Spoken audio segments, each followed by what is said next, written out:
Assalamualaikum warahmatullahi wabarakatuh. Perkenalkan, nama saya Fedo Alta Maulana dengan NPM 226928. Di sini saya akan mempresentasikan tugas dari mata kuliah regulasi pangan yang saya ambil, yaitu materi BPOM nomor 10 tahun 2021 tentang standar kegiatan usaha dan produk pada penyelenggara perizinan berusaha berbasis resiko sektor obat dan makanan, yang berjudul tentang standar kegiatan usaha dan produk pada penyelenggara perizinan berusaha berbasis risiko sektor obat dan makanan. Yang pertama, tanggal pengundangan. Peraturan diundangkan pada 29 Desember 2021 dan menjadi acuan dalam pelaksanaan perizinan berusaha di sektor obat dan makanan. Yang kedua, tujuan. Tujuan utama dari peraturan ini adalah untuk mengatur standar kegiatan usaha dan produk yang wajib dipenuhi dalam rangka mendapatkan dan melaksanakan perizinan usaha berbasis penilaian risiko bidang obat dan makanan. Hal ini untuk memastikan bahwa setiap pelaku usaha mematuhi ketentuan yang menjamin keamanan, mutu, dan manfaat produk yang beredar di masyarakat. Yang ketiga, latar belakang. Lahirnya peraturan ini sebagai tindak lanjut dari UU nomor 11 2020 tentang Cipta Kerja. Salah satu tujuan adalah mempercepat pertumbuhan ekonomi dan menciptakan iklim usaha lebih baik dengan penyederhanaan perizinan berbasis risiko PP nomor 5 tahun 2021, berisi pengaturan teknis penyelenggara perizinan berusaha berbasis risiko sebagai implementasi dari UU Cipta Kerja, di mana sektor obat dan makanan juga termasuk di dalam cakupannya. Yang pertama, ruang lingkup dan maksud peraturan.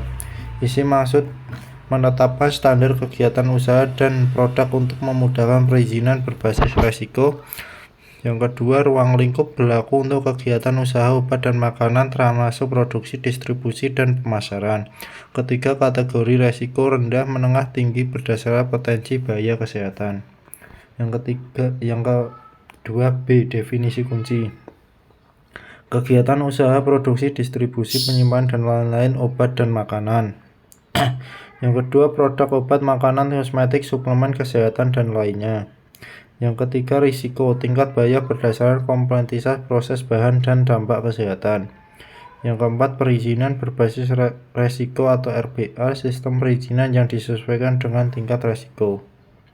C, klarifikasi risiko pada kegiatan usaha dan klasifikasi risiko pada kegiatan usaha makanan. Risiko rendah, obat tradisional herbal tanpa bahan aktif berbahaya. 2. Risiko menengah, obat generik atau OTC, over the counter. Yang ketiga, risiko tinggi, obat keras, vaksin biologik. Yang keempat, kriteria berdasarkan bahan aktif, proses produksi, dan pengawasan.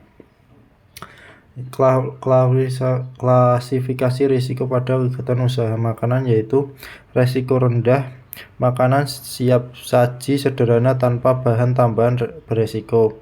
Kedua, risiko menengah, makanan olahan dengan bahan tambahan minuman. Ketiga, risiko tinggi, makanan bayi, susu, formula produk dengan bahan berbahaya misal aflatoksin.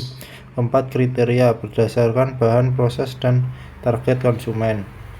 D, standar untuk kegiatan usaha dan standar produk obat. Untuk standar untuk kegiatan usaha berdasarkan persyaratan umum, kepatuhan terhadap GMP atau dengan Good Manufacturing Practice dan HACCP. Hazard Analysis Crucial Control Point.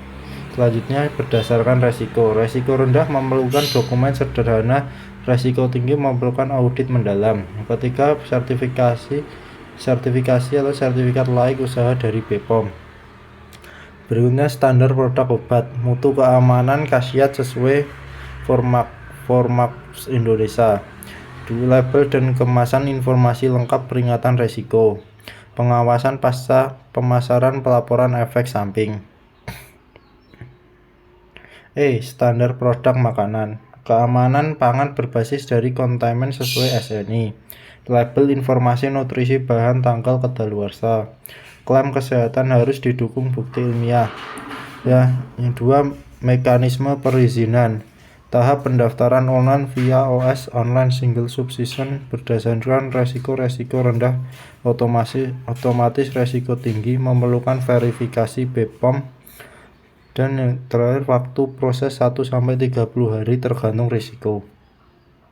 F. Kewajiban pelaku usaha. Kewajiban pelaku usaha menurut BPOM nomor 10 tahun 2021 perizinan berusaha berbasis resiko sektor obat dan makanan meliputi aspek standar usaha dan produk yang harus dipenuhi dengan dipelihara untuk menjamin keamanan mutu serta kepatuhan terhadap regulasi. Pemenuhan standar, sertifikasi, pelatihan, dan audit internal. 2. Pelaporan insiden recall produk. 3. Sanksi, denda, pencabutan izin atau pelanggaran.